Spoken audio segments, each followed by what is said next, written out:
Hello friends, चॅनलमध्ये पुन्हा एकदा तुमचं खूप खूप स्वागत. पटापट चॅनलला सबस्क्राईब करून टाका म्हणजे माझे नवनवीन रिव्ह्यूज तुमच्यापर्यंत पोहोचत राहतील.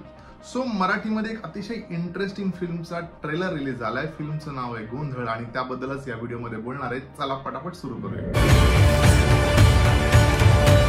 सो आतापर्यंत गोंधळ हा अनेक मराठी चित्रपटांमध्ये एका गाण्याच्या स्वरूपात आपण पाहिलेला आहे. म्हणजे अनेक चित्रपट असे सांगता येतील ज्या चित्रपटामध्ये गोंधळ ही जी लोककला आहे ती एका गाण्याच्या स्वरूपात आपल्याला पाहायला मिळते आणि त्याचं एक टिपिकल कंपोजिशन असतं आणि ते आपल्याला सगळ्यांनाच माहिती आहे की त्यामध्ये म्हणजे वापरली जाणारी जी वाद्य आहेत किंवा त्याचे एक प्रकारचं एक कंपोजिशन असतं ते आपल्याला माहिती आहे की गोंधळ कुठल्या प्रकारचा असतो आणि त्याच्यामध्ये काय आपण एक्सपेक्ट करू शकतो.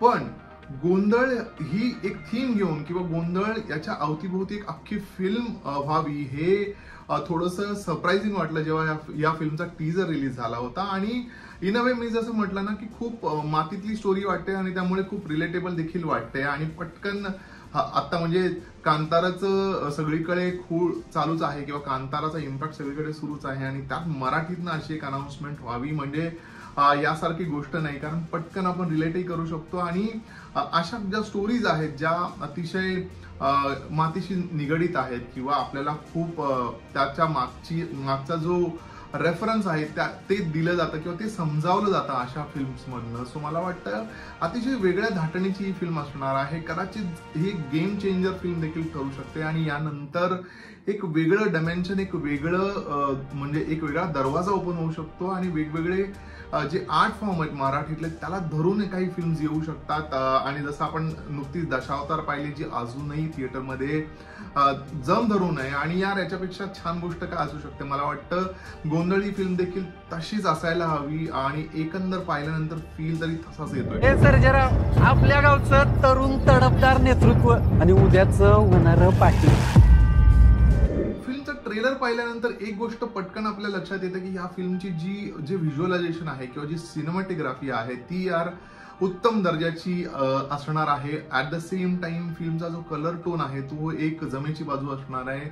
प्लस फिल्मचं जे म्युझिक आहे किंवा बॅकग्राऊंड स्कोर आहे ते पद्मविभूषण इलयाराजा यांनी केलं. यार याच्यापेक्षा मोठी प्राऊड मोमेंट नाही असू शकत. मला अतिशय सांगतानाही खूप जास्त प्राऊड वाटतंय की यार मराठीतला एखादा प्रोजेक्ट ज्याला म्हणजे साऊथ मधला एक असा अवलिया ज्याने एवढे मोठे मोठे प्रोजेक्ट केलेत किंवा त्याला एका वेगळ्या उंचीवर पाहिलं जातं. पद्मविभूषण ज्यांना मिळालं आहे त्यांचं म्युझिक मराठीतल्या एका प्रोजेक्टला लावावं आणि त्याचं म्हणजे जर तुम्ही ट्रेलर नीट पाहिलात ना तर त्यांनी जे म्युझिक केलं ना त्याचा जो इम्पॅक्ट आहे ना तो लगेच कळून येतो. आणि जर का ट्रेलर मध्ये तो एवढा कळतोय तर विचार करा फिल्म पाहिल्यानंतर तो काय इम्पॅक्ट असेल.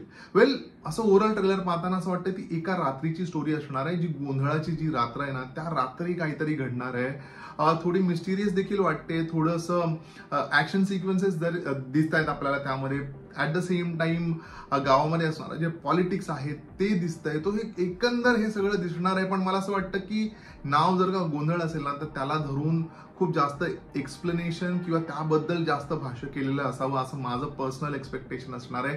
तर मतलब असणार आहे गोंधळ ह्या टायटलला आणि गोंधळाच्या अवतीभोवती म्हणजे ही फिल्म करण्याचं. नाहीतर असं नको व्हायला की फक्त गोंधळ नाव यूज केलंय बट त्याचा काही फार रेफरन्स न देता फक्त तो एक रात्री गोंधळाचं एक सिच्युएशन घेऊन बाकीचं सगळं गेलंय. तर मला असं वाटतं की गोंधळाबद्दल जास्त बोललं गेलेलं असावं असं माझं एक्सपेक्टेशन असेल या फिल्म कडून. आणि मी खूप जास्त एक्साइटेड आहे ही फिल्म पाहण्यासाठी.